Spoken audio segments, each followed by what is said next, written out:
All right, so I tweeted earlier this week about the idea that those that are taking schedule and opponents into perspective when we're talking about MVP is a bit ridiculous.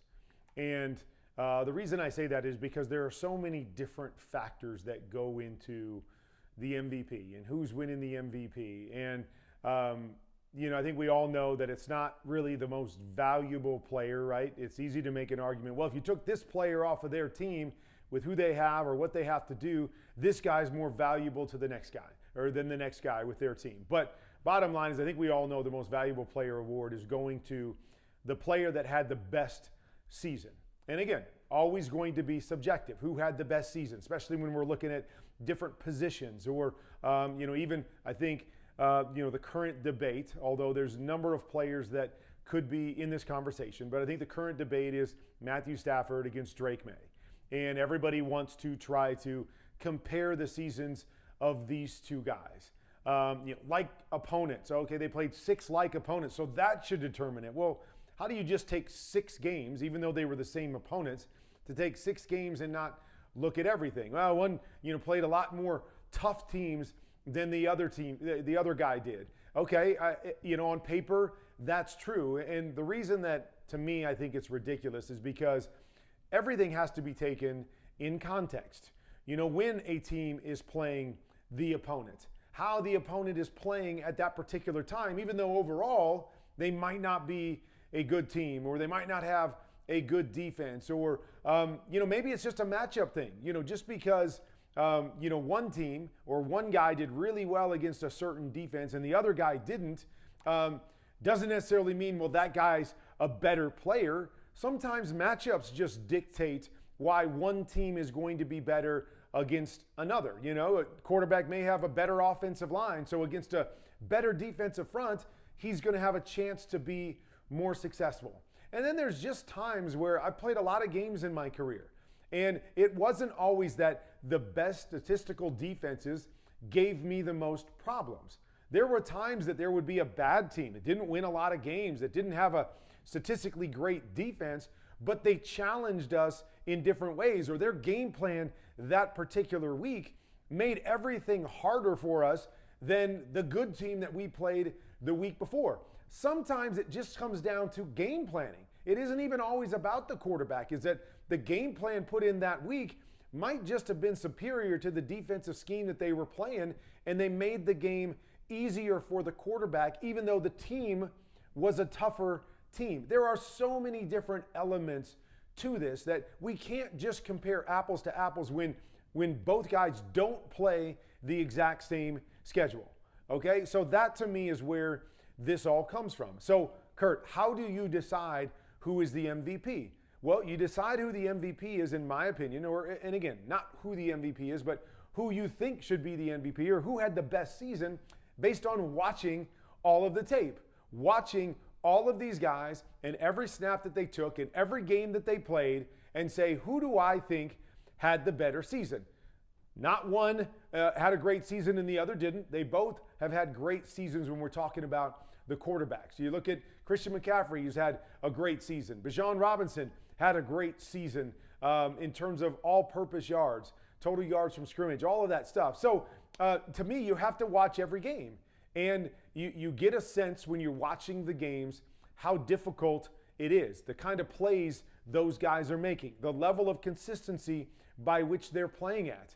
And that to me is how you make a pick or have an opinion on who the MVP should be. We can't just compare things. And a lot of times when people are doing this, they're a fan of one team, so they've watched all of Drake May's games, so they know what Drake did against all these teams. But they didn't watch all of Matthew Stafford's games, so how can you compare the two? Well, now let's throw up 6 games against like opponents. That to me is where I have a problem. Now, I fundamentally understand where the argument comes from, right? If everything was equal, of course we would take into consideration, okay, who a team played or how difficult the situation was or how close the game was or, situations on did this guy have to bring his team back? Did he have to go swing for swing against a good deep?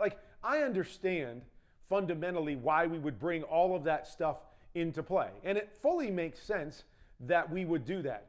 but it's not apples to apples. And once we start trying to compare apples to oranges, and we're trying to take this team and say, well, this team, is better than that team, or Matthew Stafford has better weapons than Drake May does.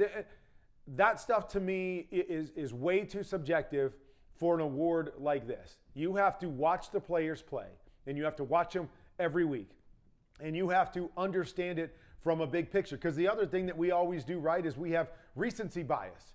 And so if a quarterback plays worse at the beginning of the year and better at the end of the year, he gets the leg up, because at the end of the year we're remembering that part of it, and vice versa. If a guy throws 3 interceptions like Matthew Stafford did on Monday night, oh geez, he just lost the MVP on that one performance, even though he's been great the rest of the season. So again, all this stuff is way too subjective to try to pull one or two things or one or two comparisons and say, this is why this guy should be the MVP over that guy.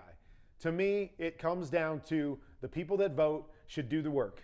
They should watch, they should have a feel, they should come out of the season going, hey, both of these guys had incredible seasons, but this guy, I felt when I watched him week after week, throw after throw, decision after decision, I felt this guy had a better season. This guy was more valuable for his team than the other guy was on a down in and down out basis. That to me is how the MVP should be decided.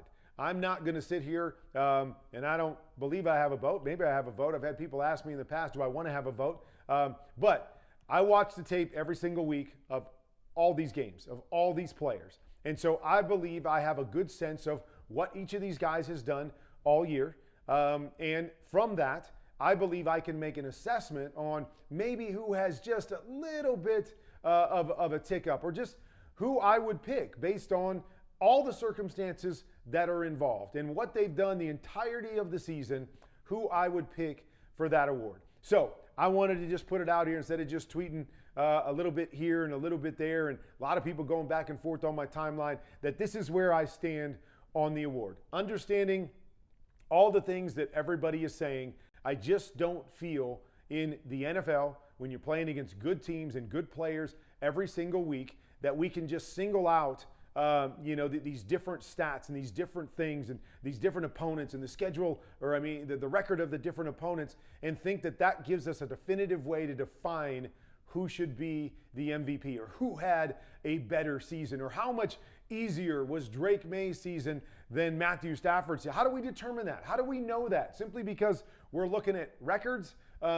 There's times that I watched last week, Drake May against the Jets. Yeah, Jets are bad this year. Yes, they don't have a good They challenged him to make some really tough plays and some really tough throws, and to have to answer certain questions in that game. Even though they're not a good defense, they challenged him to make some tough plays in that game. Should I discount that simply because it's the Jets? No, can't do that. So that to me is where I stand on this whole MVP debate. I'm going to watch every game.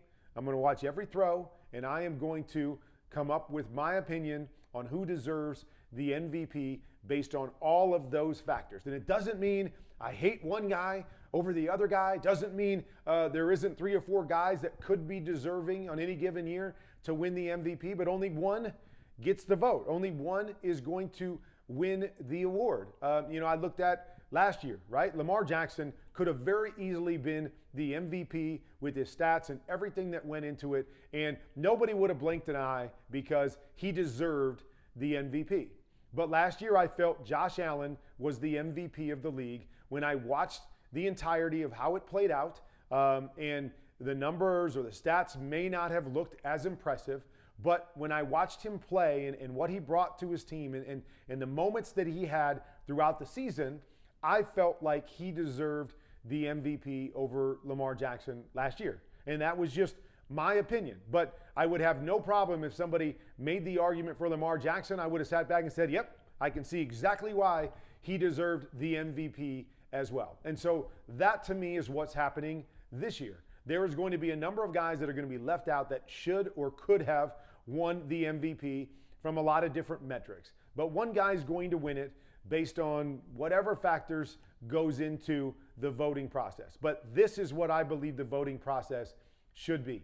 It should be based off of watching these players play, watching play by play. Did they make the right decision? Did they make a big play? Did they go above and beyond the X's and O's time and time again? And then you weigh it out at the end and say, with all of that stuff taken into account, watching every game, not just watching one, not just watching a handful, not just watching them against good defenses, watching every game and saying, this is why I believe this guy gets a little leg up and would get my vote for the MVP. So that's where I stand. I know there's going to be a lot of debate. I always look forward to the conversation, but that is why I tweeted, I think it's ridiculous to try to take into consideration, or common opponents, overall schedule strength, all of that stuff. To me, it just isn't a fair assessment of what we're looking at, and it takes watching each and every game and each and every play.